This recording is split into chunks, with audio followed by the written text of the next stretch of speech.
This week on the Backtable Podcast. Me gusta dejar siempre un catéter en la uretra para cualquier procedimiento, ya sea mínimamente invasivo o una cirugía reconstructiva, un catéter del calibre, la mitad del calibre normal de la uretra. Porque la idea es no producir isquemia por presión de las paredes de la uretra con catéteres de mayor volumen. Entonces un catéter de 14 y 16 French me parece que es óptimo para drenar la orina y para drenar secreciones que se puedan formar en el área de tratada. Y lo dejo por 3 días y la gran mayoría le enseño al paciente cómo quitarse su propio catéter para que no tenga que venirse de vuelta hasta el consultorio.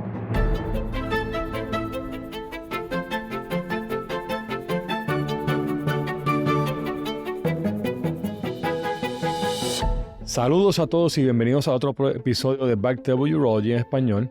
Pueden conseguir otros episodios de nuestro podcast en iTunes, Spotify y en la página web backtable.com. Este es José Oche Silva y estoy contento de tener como invitado al Dr. Ramón Virasoro.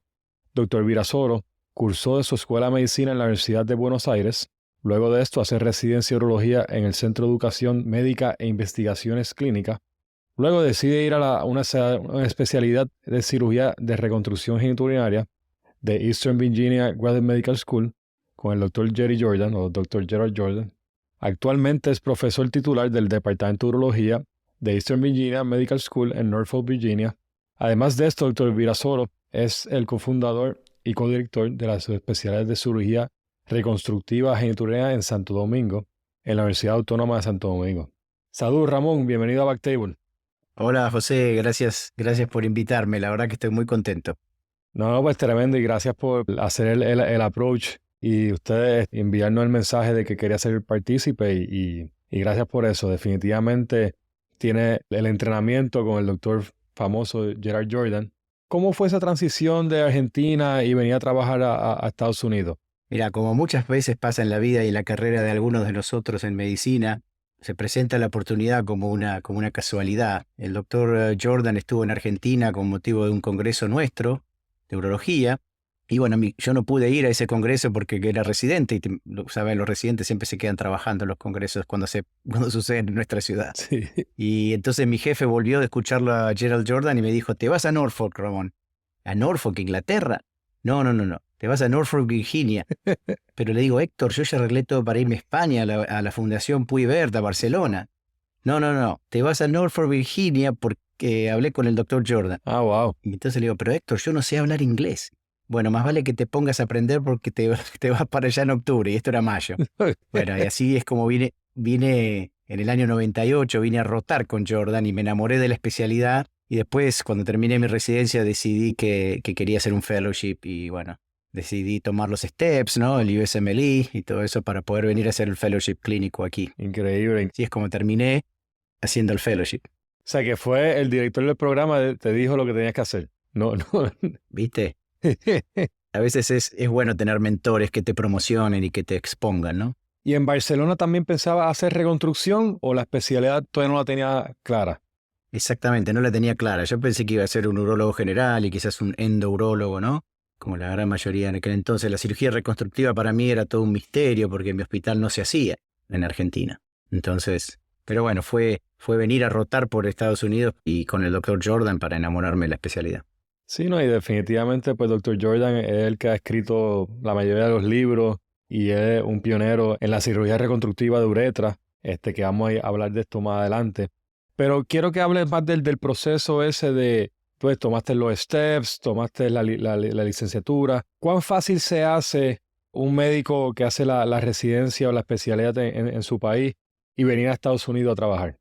Bueno, como vos sabés, José, no es fácil, ¿no? Porque eso que te conté, esa primera historia, fue una rotación como observer en Norfolk.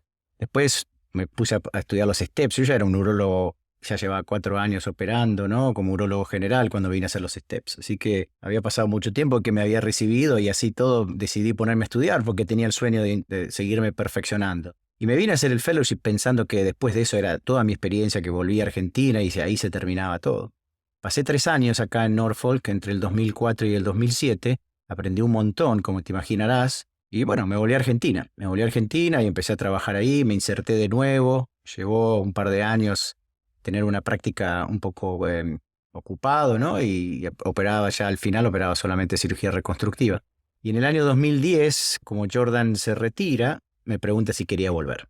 Y ahí empieza toda una carrera que es intensa, porque para el urólogo, para el médico, cualquier especialidad que no haya hecho una residencia médica en los Estados Unidos o en un programa como hay en Puerto Rico acreditado aquí en los Estados Unidos por el Accreditation Council of Medical Graduate Education, entonces, dependiendo de la especialidad, tenés que hacer un camino alternativo. O tenía que repetir mi residencia, que yo ya estaba grande para eso. Sí.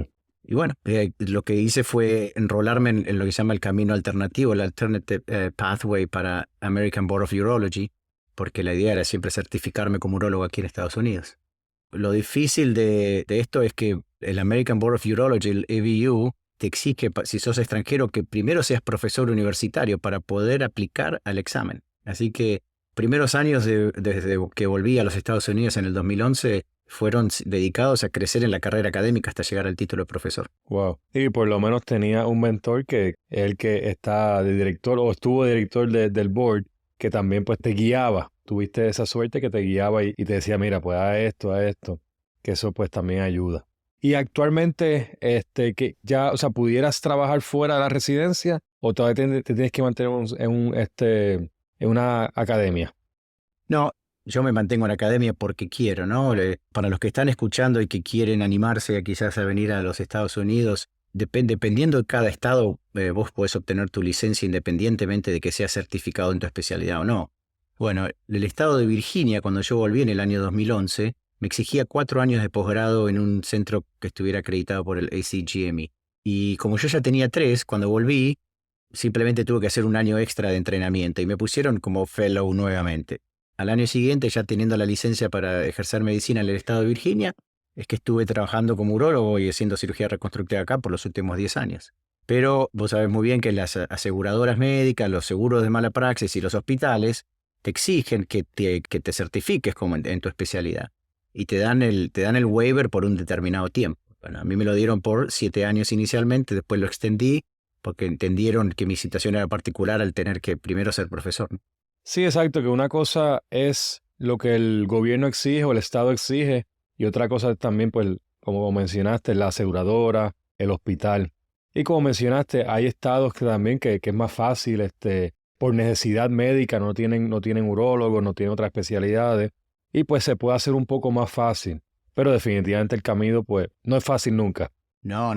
Así que bueno, después de obtener el título de profesor, di la parte escrita del American Board of Urology y ahora en febrero voy a dar el oral y con eso ya culmino esta empresa, esta aventura. Pues te deseo el éxito. El oral es práctica, eso es práctica. Sí. Para mí el escrito fue difícil, el otro pues uno no sabe lo que pasa, pero después que uno practique, y yo lo que hice fue con el que se graduó conmigo de urología en Puerto Rico, lo que hacíamos todos los días, él estaba en otro pueblo, yo estaba en San Juan, él estaba en área de Ponce, que es como a 2 horas, 1 hora y media de donde yo vivo, y pues todas las noches por teléfono yo le hacía un caso a él y él me hacía otro. Y eso en verdad definitivamente ayuda. Pues Ramón, vamos a hablar entonces de uretra, que es lo que lleva trabajando mucho tiempo bueno, y una de las cosas que haces de reconstrucción. Exacto. ¿Qué es lo más que está haciendo allá? Ustedes son un centro de referido. ¿Qué es lo más que hacen de reconstrucción? A usted le llega todo lo malo. Sí, Sí, ¿no? exactamente. No me acuerdo cuándo fue la última vez que operé una uretra simple. Acá, gracias a Dios, podemos cubrir todo el espectro de la cirugía reconstructiva. Desde las cosas más simples, como una resección en anastomosis primaria por una estrechez vulvar muy corta, hasta la utilización de segmentos intestinales para reparar la vía urinaria superior también. Y los 2 cirujanos que estamos ahora, Kurt McCammon y yo, generalmente cubrimos todo el espectro, tanto hombres como mujeres, porque hacemos reconstrucción femenina también, y en algunos casos niños. Si bien tenemos un departamento de urología pediátrica en el hospital de niños que está pegado al nuestro, cuando hay algo que nos compete, los ayudamos, ¿no? Voy a mencionar a Tucker McCammon. En la residencia nosotros invitamos a Dr. Jordan a hablar.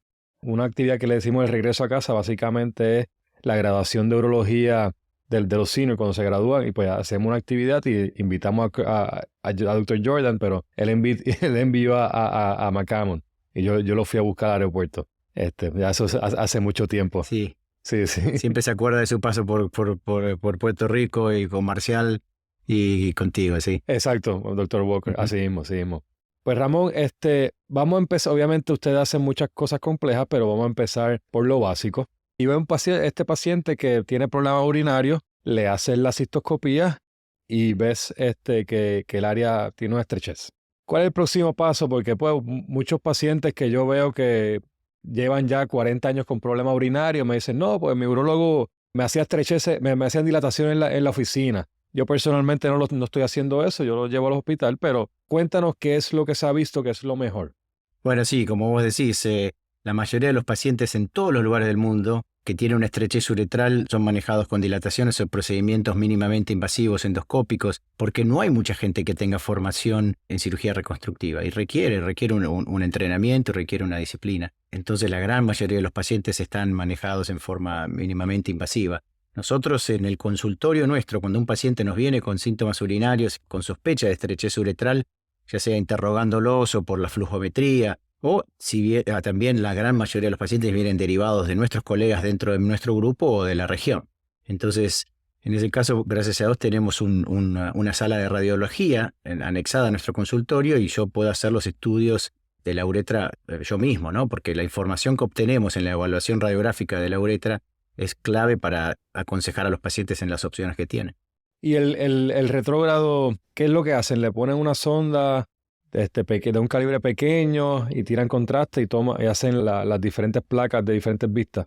Sí, usamos un adaptador especial que, en forma cónica con una jeringa de 60 mililitros con Cysto Conray lo más frecuentemente. El paciente está en posición lateral sobre la mesa de radiología y vamos instilando suavemente para no generar desgarros de la mucosa y extravasación de la sustancia de contraste.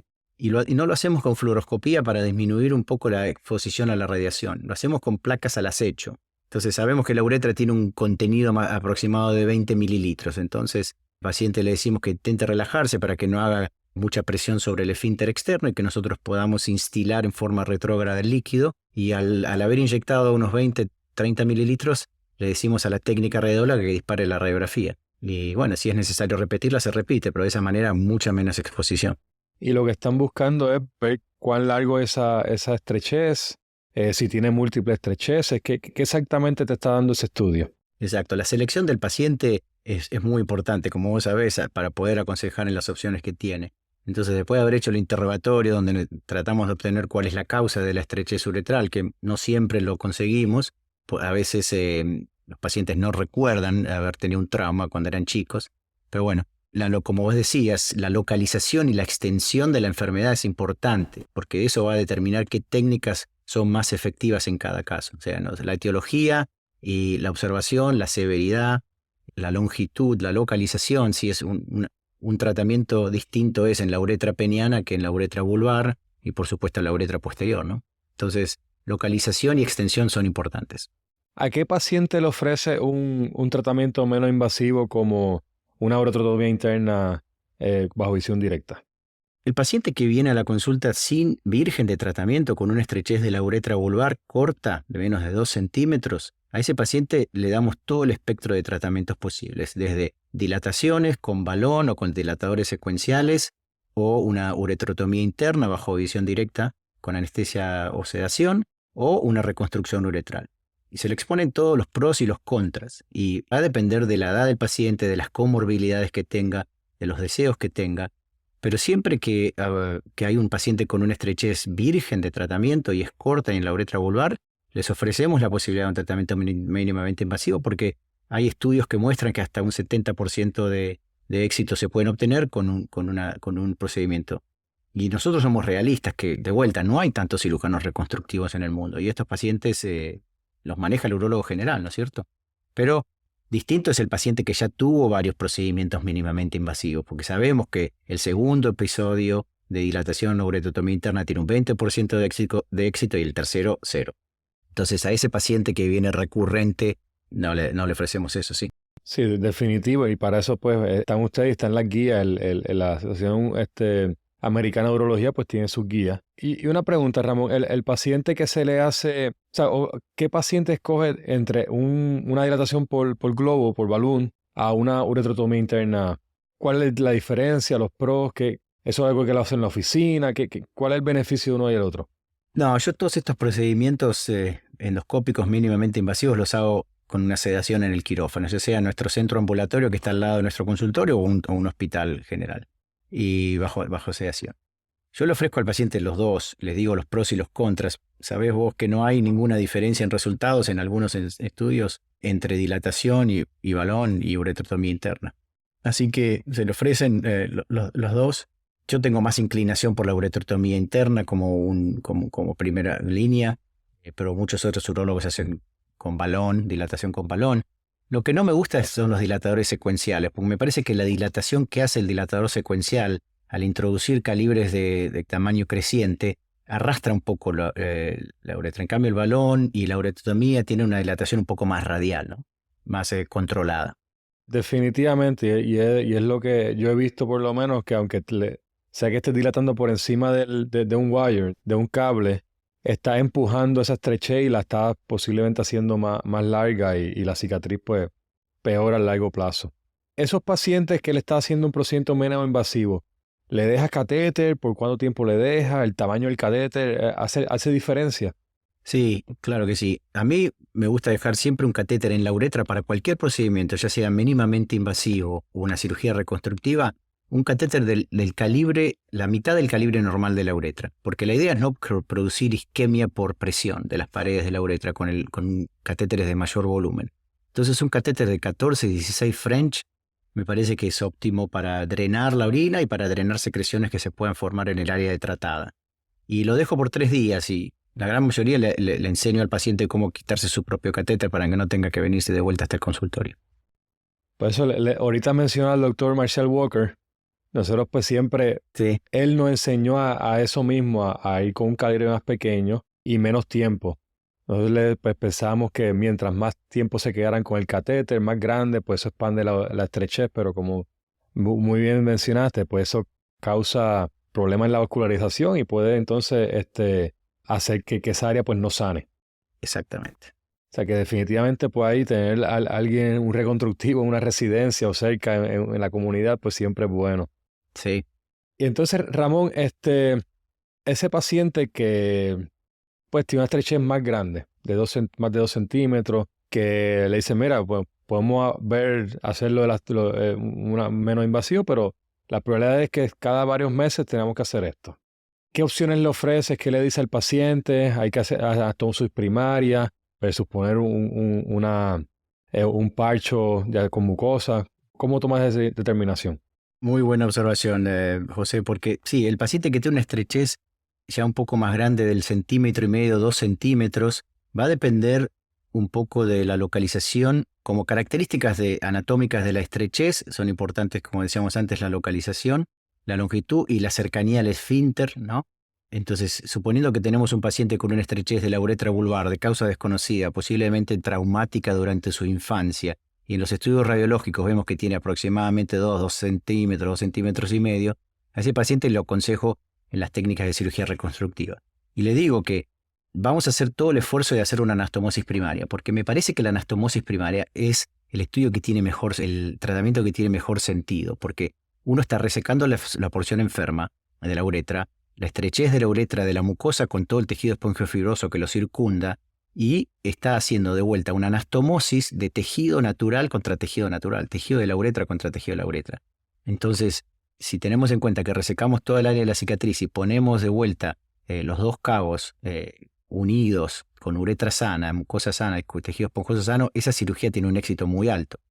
Pero yo le digo a los pacientes y en el consentimiento informado para que vayan a cirugía, les digo que me dejen la opción de que si veo que no puedo hacer una anastomosis sin tensión y un calibre adecuado, que posiblemente tenga que utilizar un injerto, porque el objetivo acá es no disminuir el porcentaje de éxito de esta cirugía, ¿no? Y si tienes que hacer un injerto, o sea, va a la mucosa primero, es tu primera opción. Sí, la mucosa oral es lo que vengo utilizando por los últimos 20 años, ¿no? Ya la mucosa oral, de tejido ya sea de la cara interna de la mejilla o del labio inferior o incluso de la lengua, es el tejido que ha demostrado mayor versatilidad y mejores resultados en los últimos, diría, 30 años. Y ese, cuando tienes que poner un injerto de mucosa, ¿lo estás poniendo entre la uretra y el pene? ¿O lo estás poniendo directamente? ¿Qué técnica estás usando? Viste que hay estudios que demuestran que no hay mucho cambio si colocas el injerto en posición dorsal o si lo colocas en posición ventral, sobre todo en la uretra vulvar, ¿no? En la uretra peniana ya es distinto. La uretra peniana es más controversial porque ahí la uretra no tiene un cuerpo esponjoso tan robusto. Entonces, si uno coloca el injerto en posición ventral, no hay con qué darle soporte a ese injerto. Entonces, en la uretra peniana, la gran mayoría está de acuerdo que tenemos que poner los injertos en posición dorsal. En la uretra vulvar depende del cirujano.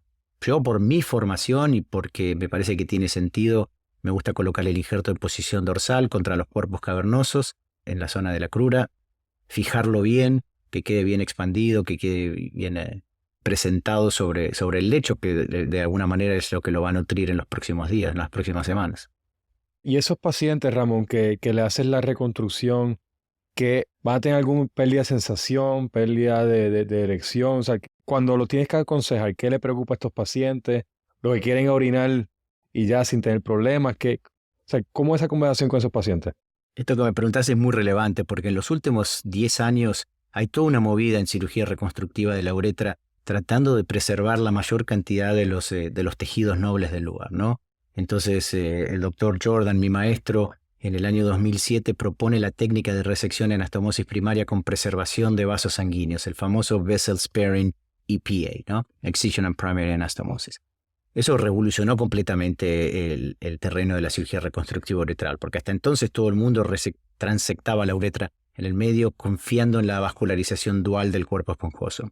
Pero bueno, a partir de eso se empezó a tomar más conciencia en tratar de respetar la vasculatura del cuerpo esponjoso en los dos sentidos, proximal y distal, los nervios, no solamente los nervios cavernosos que son responsables de la erección, sino los nervios que de alguna manera le dan trofismo al cuerpo esponjoso. Y lo mismo los pequeños vasos sanguíneos. Y también hay toda una movida para preservar el músculo bulbo esponjoso, que como vos bien sabés es el que se contrae durante el orgasmo y produce la eyaculación propulsiva. Entonces, en la medida que podemos, tratamos de preservar todos estos órganos para disminuir alteraciones en el funcionamiento, ¿no? Siempre tiene sentido preservar órganos y funciones, ¿no? ¿Y estos pacientes, el abordaje siempre lo haces por el perineo o hay pacientes que el abordaje lo puede hacer por el pene?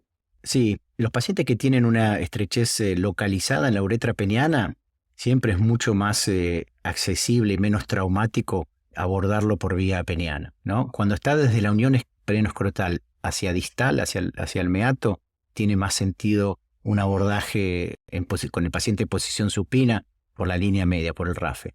De todas maneras, si nosotros tenemos un paciente que tiene una estrechez de la uretra vulvar que se extiende hasta la uretra peniana, ese paciente sí es abordado por vía perineal y con la técnica de invaginación del pene en el perine podés corregir todos los segmentos de la uretra anterior exponiendo las estructuras en el perine. Y cuando estaba tomando el examen del board, una de las preguntas fue un paciente que estuvo en posición dilotomía extendida y le dio un síndrome de compartimiento y cuál era que iba a hacer, y pues había que llamar al cirujano para que entonces decomprimiera el músculo, pero bueno, nada, cambiando el tema un ratito, pero sí, o sea, me acuerdo que esas cirugías de antes que tomaban mucho tiempo, pues había que tener, pues estar pendiente de que después no desarrollaran un síndrome de compartimiento en la pierna. Sí. ¿Has tenido alguna complicación así en algún momento? Sí, todos tenemos, basta con operar mucho para tener en tu haber alguna complicación no deseada, ¿no? Y esas complicaciones, como vos decís, son catastróficas, porque un síndrome compartimental, para solucionarlo hay que hacer incisiones de descarga de la fascia que son, ahí como decís, llamamos a nuestro cirujano compañero ortopedista para que nos ayude, y quizás hasta al cirujano vascular. El tiempo de exposición, el tiempo de posición en litotomía es importante y es importante también en estos pacientes prevenir la trombosis venosa profunda, ¿no? Y también la neuropraxia por compresión. Y lo más complejo que me sucedió el año pasado con un paciente es una rhabdomiolisis. El paciente estuvo con insuficiencia renal, lo tuvimos que dializar y todo. Wow. Hasta que recuperó su función renal le llevó unas 6 semanas, ¿eh? No, que ustedes están viendo pacientes complejos, que también son pacientes que van a estar Exacto. muchas horas haciendo esos procedimientos. Sí. nosotros el límite que tenemos son 4 horas. Si pasaron 4 horas y el paciente está con las piernas para arriba en posición de litotomía, es bueno bajarle las piernas, tratar de dejar en descanso y volverlo a posicionar. En los centros en los que hay que enseñar urología, ¿no? Cuando hay residentes y fellows, a veces se extienden los tiempos operatorios y hay que tener esto en cuenta para que no sucedan las complicaciones indeseadas. ¿A qué paciente en esta cirugía le pone un catéter suprapúbico? Qué buena pregunta. También es muy relevante en este último tiempo. En el pasado, y sobre todo cuando yo estaba en entrenamiento con Jordan a comienzos de los años 2000, 2005, 2007, todo paciente que se operaba de la uretra, si no venía con el catéter suprapúbico ya del urólogo que lo derivaba, se le ponía en el quirófano antes de empezar la cirugía. Hoy por hoy yo creo que el catéter suprapúbico tiene una indicación en aquellos pacientes con estrecheces complejas, no bien definidas, que han sido instrumentadas mucho tiempo, con el objetivo de ponerla en reposo. Porque cuando un paciente está derivado por vía suprapúbica, al no haber pasaje de orina, esa uretra entra en reposo y permite que la estrechez se declare por sí misma. Entonces, cuando nosotros le hacemos el estudio radiológico unas semanas después, 4 o 6 semanas después, vamos a saber exactamente la extensión. Que de otra manera, la hidrodistensión provocada por la orina, por ahí nos está enmascarando algunas zonas, aparentan estar bien de buen calibre, pero si uno las deja en reposo, se van a obliterar. Sí, yo tengo un paciente que desafortunadamente le dieron radiación a la próstata, tuvo cáncer de próstata. Me llega, yo lo veo por sangrado y da la casualidad que puedo entrar un cistoscopio 17 French, y tiene una masa en la vejiga. No entró nada más nada porque tuve que usar un láser para poderle sacar el tumor de la vejiga. Salió que era alto grado y eventualmente pues nada, pude resecar y con láser porque no podía entrar un resectoscopio. Y eventualmente pues tuve que darle BCG, pero ese paciente pues y lo que tiene una estrechez completa de la uretra. Estos pacientes cada vez le tengo que ir a hacer las operaciones, uso un balón, dilato la uretra porque el paciente pues no ha querido reconstruirse entero. Hago la cistoscopia de seguimiento y veo que no tiene nada y ya sí. ¿Qué me recomendarías con este paciente? Sí, otro escenario difícil que me pintas. Sí. Estos son pacientes complejos porque esto no está escrito en los lineamientos de la IUE, ni en los libros, ni nada, ¿no?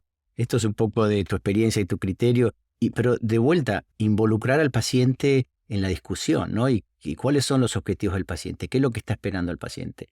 Y el paciente, si nosotros le explicamos bien todos los pros y los contras de por qué queremos hacer las cosas, tiene la capacidad de elegir. En este caso, un paciente con una estrechez compleja en varios segmentos de la uretra y la necesidad de hacer estudios periódicos o tratamientos periódicos por un cáncer de vejiga, yo los empujo un poco con la educación para que sepan que la mejor opción es la cirugía reconstructiva, porque cada vez que uno dilata, como vos decís, va traumatizando otros segmentos de la uretra y en definitiva cada vez va a ser peor el escenario. Pero si el paciente así todo no quiere, porque es su decisión, es su salud, es su cuerpo, entonces les digo a estos pacientes que vamos a hacer una dilatación más agresiva con el balón y que él la tiene que mantener con autocateterismo, pasándose un catéter periódicamente para mantener el calibre al que sea de 21 French que nos permita meter resectoscopio, 24 French. Sí, desgraciadamente no lo ha querido hacer. O sea, yo se lo he dicho, pero nada, él como orina bien en esos episodios que no le estoy... De una cistoscopia a otra, él orina bien, no se queja de nada, pero el problema es la instrumentación. Y después dice, bueno, pues yo sigo yendo para sala, me dilata, ves lo que ves, que no tenga nada y vuelve. Pero sí, como la comunicación, pero en esos casos que tiene una estrechez compleja de toda la uretra, de toda la uretra, ¿qué le puedo ofrecer a estos pacientes? Si el paciente opta por la cirugía reconstructiva, se puede reemplazar toda la uretra anterior con un procedimiento en un solo tiempo. Y eso lo sabemos desde que Kulkarni, el cirujano con mayor, Sanjay Kulkarni, el cirujano que quizás con mayor experiencia en el mundo, porque al vivir en la India tiene un volumen de pacientes increíbles, él propuso la técnica del injerto en localización dorsolateral, y al exponer el pene en el periné, invaginar el pene dentro del periné, uno puede hacer una uretrotomía de toda la cara dorsolateral del pene, desde el meato hasta la uretra membranosa, y colocar injertos en serie y reemplazar toda la uretra en un solo tiempo.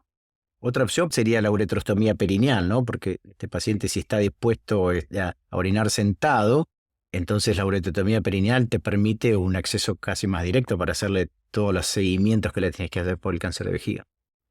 Y eso sí, eso pues lo tuvimos que hacer en residencia, no lo he vuelto a hacer en la práctica privada, pero en residencia me acuerdo algunas veces, ya sea que tenía un pene bien largo o por otras razones que no podíamos hacer la instrumentación, pues hacíamos la incisión perinaria, hacíamos la ureterotomía, hacíamos el procedimiento y pues cerramos y ya y se acababa el caso.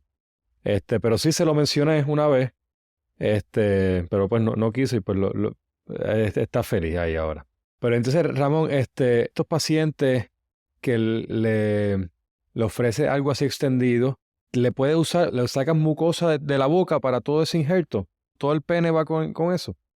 Sí, la verdad que la boca es muy noble, ¿no? Y si el paciente es virgen de tratamiento, tenemos las dos mejillas y tenemos el labio inferior y tenemos por debajo la lengua.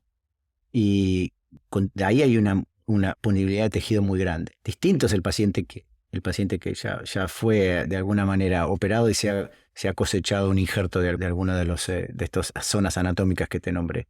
Pero incluso algunos pacientes que tienen un carrillo muy grande, es posible sacarles un injerto que va desde el borde del labio hasta el paladar casi, y dividirlo al medio y con eso obtener hasta 14 centímetros de injerto. Ah, wow. 14 centímetros por 2 centímetros, así que se puede reparar perfectamente. Y me mencionaste también la lengua. Uh-huh. De eso no sabía eso. Sí, por debajo de la lengua, en la cara, digamos, que va contra el piso de la boca, esa mucosa se puede cosechar desde ahí y algunos pacientes, algunos cirujanos obtienen un injerto de la base de la lengua en forma de herradura y eso hace un injerto bastante largo también. ¿Y eso se cierra primario en la lengua o se queda abierto? Muy buena pregunta. En la lengua yo siempre lo cierro y la gran mayoría de los cirujanos del mundo cierra el defecto de la lengua, pero el carrillo en la mejilla se puede dejar abierto y esa es elección del cirujano. Algunos dicen que es más doloroso, pero... Eso me han dicho que la mejilla se puede dejar abierta, pero no sabía lo de la lengua. Sí, me dice que simplemente tiene más molestia por más tiempo después versus si lo cierras. Eso es lo que me han dicho los ENT o amistades que hacen las uretoplastías. Y mencionaste al principio que algunas veces usa intestino. Sí, no para reconstruir la uretra, ¿no? Ok. Te digo que nosotros hacemos cirugía reconstructiva con segmentos intestinales, nos metemos en el abdomen cuando hay que meterse, pero para la uretra no. Ahora, hay por supuesto algunos cirujanos, no sé si oíste hablar de Li Yao en NYU, que ha reparado estas uretras devastadas que ya no tienen ninguna forma de reparación, que hay pérdida de segmentos grandes de la uretra completamente obliterados y bueno, ya se ha probado de todo, el paciente no quiere una derivación urinaria y quiere seguir orinando por el pene, pero son casos muy, muy extremos. Quiero mencionar también que yo sé que también Dr. Jordan fue uno de los pioneros en eso, la fístula ureterocutánea o uretero de cirugía colorectal que dañan la uretra, dañan la próstata. Uh-huh. ¿Qué están haciendo con eso? Bueno, sí, las fístulas uretrorectales o próstatouretrales son la verdad complejas porque estos pacientes no vienen diagnosticados inicialmente y la gran mayoría de estas fístulas están asociadas a radiación también. Entonces, son pacientes muy, muy complejos. Y va a depender de vuelta del tamaño de la fístula, si son menos de 1 centímetro, más de 1 centímetro, si tiene historia de radiación o no tiene historia de radiación, y de la localización, si es entre el cuello de la vejiga y la próstata o el recto, o si es a nivel de la uretra prostática con el recto, o si es de la uretra membranosa con el recto, ¿no? Lo importante es cerrar la fístula primero, por supuesto, y si el paciente tuvo historia de radiación o la fístula es mayor de 2 centímetros, la gran mayoría de los cirujanos reconstructivos estamos de acuerdo que esos pacientes hay que derivarlos del intestino y de la orina. Entonces, un catéter suprapúbico y una colostomía temporaria. Dejarlos en reposo unas semanas, que habitualmente son 6 a 12 semanas, y después ir a reparar la fístula. La fístula se accede, dependiendo de la localización y dependiendo de la tecnología que tengas disponible, se accede por vía perineal o también se puede acceder en vía abdomino-perineal combinada. Y ahí, en Estados Unidos y en algunos centros de Europa, esto se puede hacer, por supuesto, por vía laparoscópica o robótica, ¿no? El acceso abdominal. Y siempre que uno cierra la fístula, trata de poner un tejido vascularizado entre las dos líneas de suturas, ¿no? La línea de sutura del recto y la línea de sutura de la uretra. Que usualmente tratas de usar, bueno, depende, los aumentos o algún músculo que hacen el flap, ¿verdad? Ujú. Sí, si el abordaje fue combinado abdominoperineal, entonces tenemos la posibilidad de usar el epiplón, el aumento. Si no, si es todo por vía perineal, utilizamos el músculo gracilis. Salió este producto nuevo, el Optilum, Ujú. que supuestamente para estrecheces. ¿Lo has podido utilizar? ¿Sabes algo de eso? Mira si sabré algo de esto. Yo participé de todos los ensayos clínicos de este balón Wow, dilatador. muy bien. Así que, sí, sabes, sí. Cuando estábamos en el congreso de la AUA en Boston, ¿sí? Allá creo que fue en el año 2016. Se me acerca el doctor Jordan y me dice, Ramón, quiero que conozcas a esta gente que están haciendo unos ensayos clínicos con un balón cubierto con paclitaxel. Un concepto que fue tomado prestado de los cirujanos vasculares por las angioplastías y parece que tiene sentido. Están queriendo hacer un ensayo, están haciendo un ensayo clínico en Panamá y en República Dominicana, y por tu relación con los urólogos dominicanos, queremos saber si quieres participar porque nos está costando reclutar pacientes. Así que yo entré en el estudio Robust 1, que es de la compañía Urotronic, que es la que en definitiva desarrolló este balón dilatador a través de la República Dominicana, con quien tengo lazos estrechos muy grandes. Y después, por la relación, cuando el estudio se tuvo que hacer en los Estados Unidos, la fase 2 y la fase 3, y a mi compañera Jessica DeLong, que trabajábamos juntos en Norfolk, nos invitaron a participar de esos ensayos clínicos en los Estados Unidos también. Así que sí, estoy muy familiarizado con el producto. ¿Qué trata de reemplazar? ¿Trata de reemplazar una uretrotopía interna? ¿Qué paciente es el que está indicado para esto? El estudio inicial fue para pacientes que tenían más de 2 procedimientos previos, ¿sí? Ya sea dilataciones o uretrotomías internas, dilataciones con balón o con catéteres secuenciales. Ese era el paciente con una estrechez de la uretra hasta 2 centímetros, una estrechez uretral, pero todos los pacientes tenían que tener procedimientos endoscópicos previos, ¿sí? Porque lo que se intentaba demostrar, este balón era efectivo en los pacientes más complejos, ¿sí? O sea, es el artículo ese tan icónico de Haynes de Sudáfrica, que hizo uno de los pocos estudios, ensayos clínicos aleatorizados y doble ciego que hay en reconstrucción uretral. Él había hecho una comparación de la dilatación, de la uretrotomía interna, en pacientes en un procedimiento, 2 procedimientos o 3 procedimientos. Y de ahí es donde sacamos esos porcentajes de éxito, que el primer procedimiento tiene alrededor del 60% de éxito, el segundo tiene un 20% y el tercero 0%. Entonces la idea del balón era reclutar esos pacientes que de alguna manera tenían 0% de éxito. Entonces, y para eso la FDA lo aprobó para el paciente que tiene una estrechez recurrente de la uretra anterior. Entonces, creo que tiene sentido para los pacientes que tienen ganas de una opción mínimamente invasiva después de que fallaron procedimientos previos.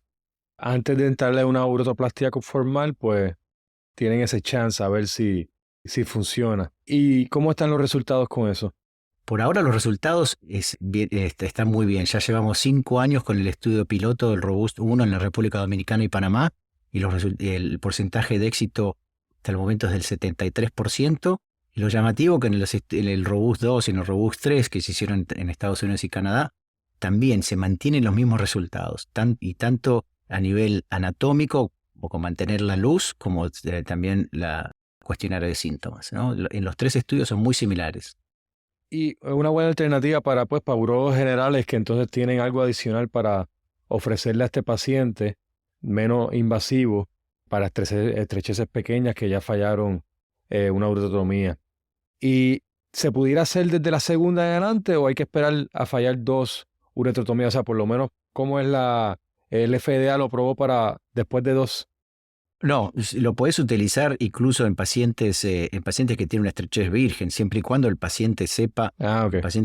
que no tenemos datos en estrecheces simples, pero tiene sentido, ¿no? Que hacer el balón, el principio del balón con paclitaxel tiene mucho más sentido que el balón desnudo, ¿no? Porque los urólogos que nos escuchan en este podcast y que no están familiarizados mucho con la cirugía reconstructiva de la uretra, al generar fisuras durante la dilatación, este medicamento se adhiere al cuerpo esponjoso, que es el que en definitiva hace que fallen todos los procedimientos endoscópicos, ¿no? Porque el cuerpo esponjoso, cuando está expuesto a la luz de la uretra, tiene una capacidad de contracción que siempre le gana en tiempo a la reepitelización que nosotros estamos buscando para que la uretra cure con el calibre que lo llevamos, ¿no?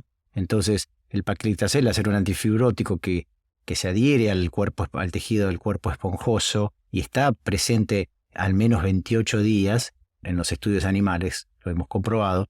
Entonces, tiene sentido, ¿no? Para este paciente que tiene estrechez recurrente, pero si lo quisieras probar y el paciente sabe que no hay resultados comprobados todavía en un paciente virgen, no veo por qué no.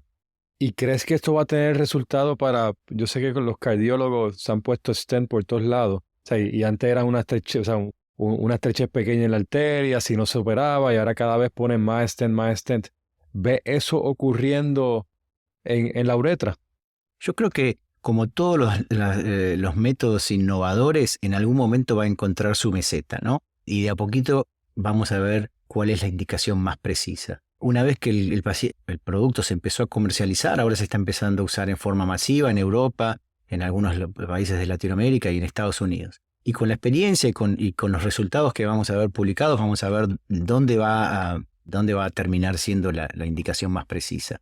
A mí, principalmente, si me preguntás cuál creo yo que es la mejor indicación de o el mejor escenario para estos balones, es en el paciente que tiene una estenosis compleja de la uretra posterior, ya sea por una estenosis de la unión uretrovesical después de una prostatectomía radical, o aquellos pacientes que hacen una estenosis del cuello después de una cirugía por próstata benigna, o por el paciente que tiene historia de radiación.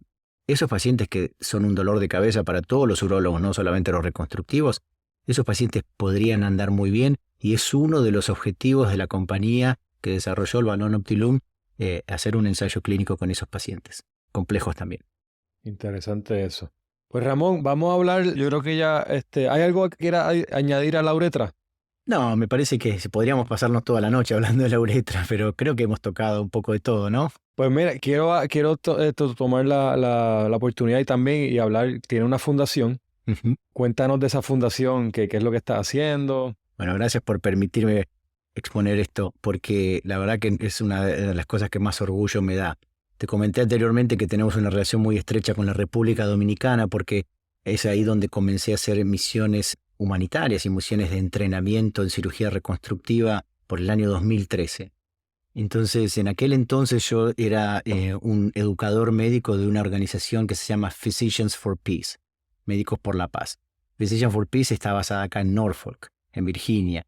Y entonces me invitaron a la República Dominicana a hacer una misión de cirugía reconstructiva, y en aquel entonces estaba haciendo el fellowship conmigo Jessica DeLong. Y como habla muy bien español, a pesar de ser gringa, le dije si quería venir. Y me llevé la instrumentadora de Jordan, que es mexicana, y fuimos un equipo que hablaba solamente en español, y fuimos y tuvimos mucho éxito. Entonces nos pidieron que volviéramos, y nos pidieron que volviéramos, y nos pidieron que volviéramos. Ya la cuarta vez que volvimos, los mismos urólogos dominicanos nos pidieron si los podíamos ayudar a formar un centro de entrenamiento en cirugía reconstructiva. Y así comenzó este sueño tan grande que culminó con la creación de un fellowship en cirugía reconstructiva que finalmente fue acreditado por la Universidad Autónoma de Santo Domingo, que vos sabés muy bien por vivir en el Caribe, que es la universidad más antigua de toda América, porque fue fundada en el año 1538, la UAS. La UAS nos acreditó un currículum que escribimos Jessica y yo de cero, lo acreditaron con carga horaria, con créditos, con evaluaciones y todo.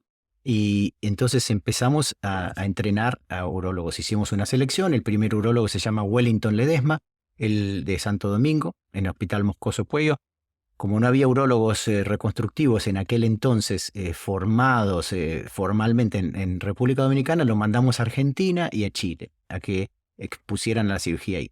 Y después nosotros íbamos y le dábamos misiones de entrenamiento de apoyo. Se graduó, el segundo graduado se llama César Vázquez, también está en un hospital público en Santo Domingo. Y el tercero se gradúa ahora a fin de año, que se llama Frank Jiménez, y él está ahora en estos momentos con Reinaldo Gómez en Chile. Se ha pasado ya también 3 meses con Carlos Giudice del Hospital Italiano de Buenos Aires y con Leandro Capiel de mi hospital en CEMIC, ¿no? Que es quien se quedó de alguna manera a cargo de mi práctica en Argentina. Así que estos chicos tienen un título de especialista otorgado por la Universidad Autónoma de Santo Domingo. La organización nuestra surge como por una necesidad, porque Physicians for Peace nos apoyó y nos patrocinó con el primer fellow, con Wellington Ledesma. pero después, por razones políticas y financieras, no pudieron seguir apoyándonos. Entonces, con Jessica DeLong decidimos fundar nuestra propia organización. Nuestra organización se llama SAFE, por las siglas Surgery and Anesthesia for Everyone, y esta fundación la creamos en el año 2018 simplemente para apoyar nuestras misiones médicas y la creación de centros de entrenamiento en Latinoamérica. ¿Cómo funciona? O sea, ¿cómo reciben fondos? Somos una fundación muy pequeñita. Por ahora los fondos los ponemos nosotros, los fundadores y los miembros del directorio. Cada tanto hacemos una campaña en las redes sociales y obtenemos algunos fondos de ahí también. Y viste que acá en Estados Unidos las organizaciones no gubernamentales, las non-profit, vos podés recibir donaciones por Amazon, por ejemplo. Entonces, si vos seleccionás en Amazon Smile tu charity, tu non-profit, nosotros recibimos ganancias de ahí. Pero bueno, la idea es expandir esto, hacer algunas fundraising, algunos eventos para juntar fondos, para poder hacerlo crecer, porque queremos replicar este modelo de la República Dominicana en otros lugares de Latinoamérica, donde se necesita mucho. ¿Y el gobierno dominicano lo apoya en esto? O sea, ¿lo ayuda en algo? El gobierno nos ayuda con logística, no nos ayuda con fondos, por supuesto, pero sí nos ha dado mucha ayuda con la logística, tanto el gobierno como el Ministerio de Salud y como el Ministerio de Educación, ¿no? Porque tuvimos relaciones con todos ellos. La verdad que los dominicanos nos acogieron bien con este proyecto y el éxito tiene que ver con eso, José, que fueron los propios dominicanos los que querían y nosotros no fuimos a imponer nada. Cuando nos pidieron, nosotros empezamos a trabajar. Y actualmente, cuando el fellow que hace, o sea, que aunque es en Santo Domingo, se entrenan más bien en Argentina y en Chile. Sí, todavía vamos a seguir con ese modelo, pero Wellington Ledesma y César Vázquez, los urólogos dominicanos que ya están entrenados y formados, ahora son los entrenadores actuales. Y la idea es que ellos se queden con este programa y que después empiecen a entrenar gente de la región, gente de Puerto Rico, gente de Haití, de donde quiera, de la región del Caribe, que vayan a entrenarse a la República Dominicana. Pues todos sabemos lo difícil que es poder acceder a un centro de entrenamiento en Estados Unidos. Y de hecho, así empezó nuestra charla, ¿no? Increíble. ¿No? Y como usted dice, don Ramón, como dice, otros lugares también necesitan los recursos y no hay quizás pues el dominicano con mucho dinero pues quizás se va a ir a atender allí contigo en Norfolk, pero no es la realidad de muchos. O sea, que están haciendo algo buenísimo para esa población necesitada. Y mencionaste Haití, lo que ha ocurrido en Haití pues en estos últimos 10, 15 años ha sido cada vez peor, mucho desastre natural. Sé que en Puerto Rico hay mucha iniciativa de ayudar a Haití, especialistas, los ortopedas han ayudado mucho allá después de los terremotos y todo. Pues así que lo que ustedes están haciendo por la comunidad urológica es excelente. Por ahora nos enfocamos en los países latinoamericanos de habla hispana, pero no estamos cerrados a extendernos a otras regiones del Caribe, sí. Haití recibe muchas fundaciones, ¿no? Médicas, pero nosotros no hemos incursionado todavía. Nos parece que Latinoamérica, la hispanoparlante, tiene mucha necesidad, entonces al ser un equipo de habla hispana, ¿no? Definitivo. Y espero que con el podcast también surjan otras oportunidades y gente interesada en países con la necesidad. Pues Ramón, ¿alguna otra cosa que quieras añadir? No, la verdad que lo disfruté mucho, José. Gracias por esta invitación. Gracias por permitirnos hablar de nuestra fundación también. Y como verás, soy un apasionado de la cirugía reconstructiva y de la uretra y de la formación de los urólogos latinoamericanos. Perfecto, ¿no? Y vamos a estar pendientes de que después vengas con la entrevista a Dr. Jordan, que eso va a estar buenísimo. Cuando ustedes quieran, cuando ustedes me digan, lo citamos al Dr. Jordan y le hacemos un mano a mano. Perfecto, muchas gracias. Pues que tenga buenas noches, Ramón. Se cuida. Igualmente, José. Hasta pronto. Thank you so much for listening. If you haven't already, make sure to subscribe, rate the podcast 5 stars, and share with a friend. If you have any questions or comments, DM us at _backtable on Instagram, LinkedIn, or Twitter. Backtable is hosted by Aditya Bagrodia and Jose Silva. Our audio team is led by Kieran Gannon, with support from Josh McWhirter, Aaron Bowles, Nick Shellcross, and Ness Smith-Savadoff. Design and digital marketing led by Brian Schmitz, with support from Devontae Delbrun. Social media and PR by Chi Ding. Administrative support provided by Jamila Kennebrew. Thanks again for listening and see you next week.